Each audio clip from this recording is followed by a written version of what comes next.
what we're going to do is we're going to play deck A, and then I'm going to play deck B. What I'm actually going to do with deck B is use the Q. So, for example, this is the Q button.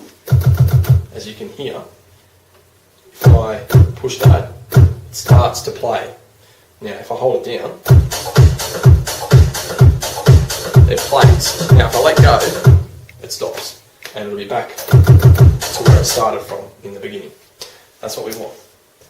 Okay, so what we're going to do is we're going to start with, we're going to actually come over to deck B, and we're going to slide the pitch controller away from us. So we're slowing the track down, because this deck is actually telling me that this song is one beat faster than this song.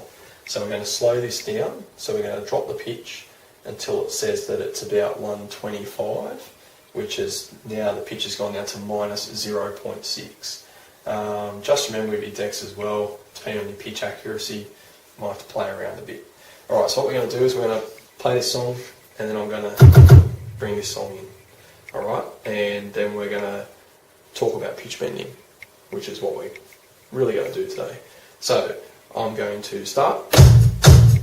Now, what I'm going to do is on the right beat, so remember a song's made up of 4, 8, 16 or 32 beats, I'm going to start the cue.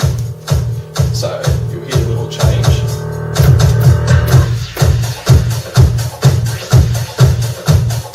Now you can hear that that's not in beat, so we're going to bend the pitch. Now I've bent it, so it was going to slow down. Now you can hear it's in sync, but it's drifting out again. So we're going to slow the track down again temporarily by pressing the pitch bend. Now at the same time, we're going to drop the pitch slightly. So we're going to push the pitch away from us.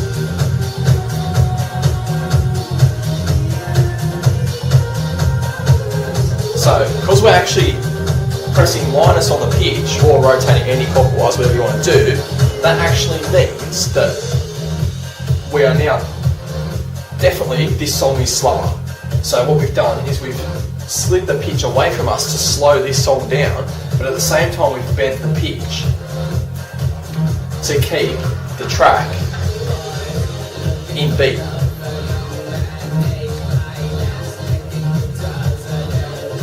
So,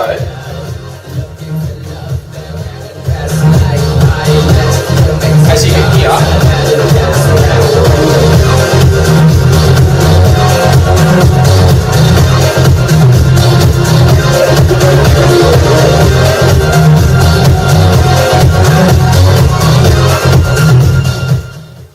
can hear, those two tracks were synced.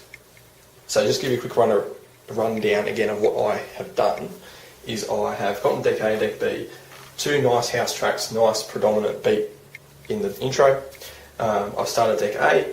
Now what I've done, I've come over to deck B. I've waited till the right beat. So like I said, you have to count the beats out. Generally, listen to the songs before you're going to try to beat match them. Don't grab songs that you've never heard before.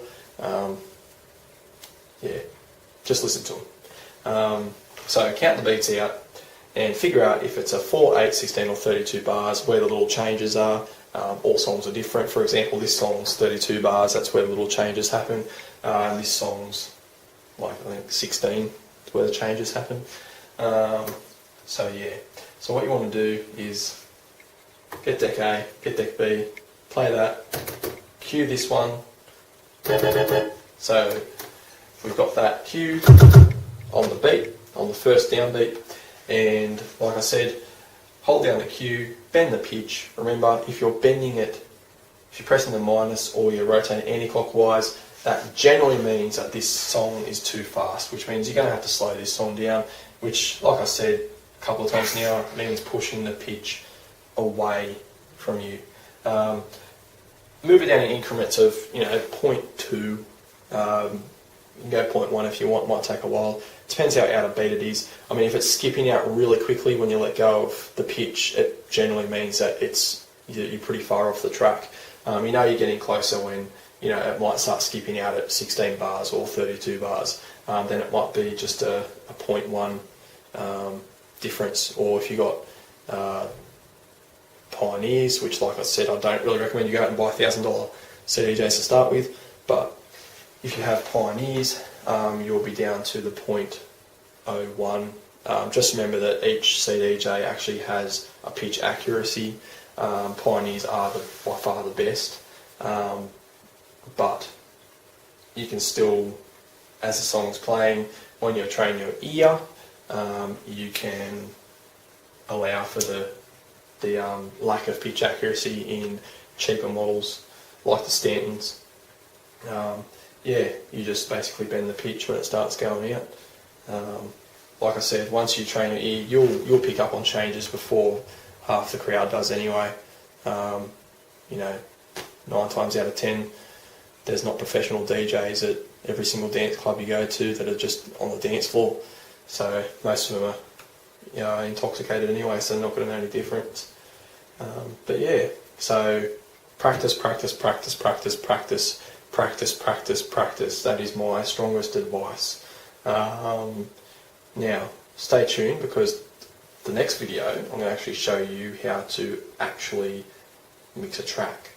And yeah, if you want any more advice, if you don't understand something, email me at armed@djarmed.com, or you can leave a comment on the YouTube website.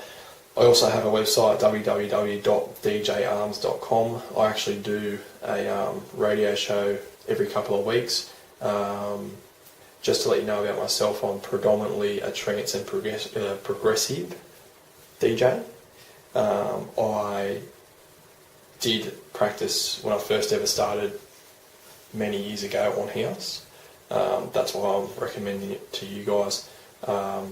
Yeah, so go home, practice and enjoy.